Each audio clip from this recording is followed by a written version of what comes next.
વિડીયોમાં તમારું સ્વાગત છે। તો મિત્રો, દેશીના કિંગ એવા સુરેશભાઈ ઝાલા જેમનો એક લાઈવ પ્રોગ્રામ હતો, જેમને લાઈવ પ્રોગ્રામનો એક વિડીયો અત્યારે વાયરલ થઈ રહ્યો છે, જેમાં તેઓ એક સરસ ગીત ગાયા હતા કે મેં આપેલી નોની ડીંગલી। એ ગીત ઉપર તેમણે લાઈવ પ્રોગ્રામમાં જોરદાર રીતે અલગ જ અંદાજમાં બૂમ પડાવી દીધી હતી, જેમાં તેમને પૈસાનો પણ વરસાદ થઈ રહ્યો હતો। તો તેમનો લાઈવ પ્રોગ્રામનો વિડીયો અત્યારે વાયરલ થઈ રહ્યો છે।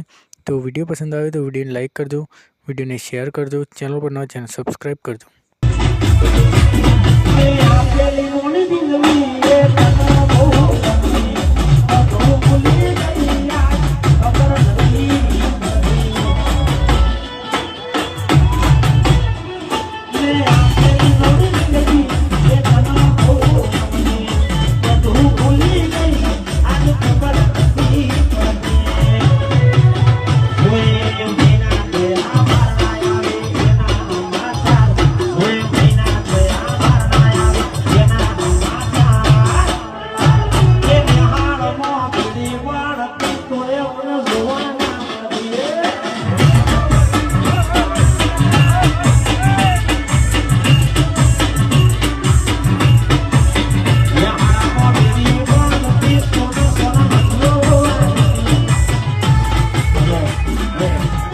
તો મિત્રો, જો તમે સુરેશ ઝાલાના ફેન હોવ તો ચેનલને સબસ્ક્રાઈબ કરજો, જેથી તમને નવા વિડીયો મળતા રહેશે।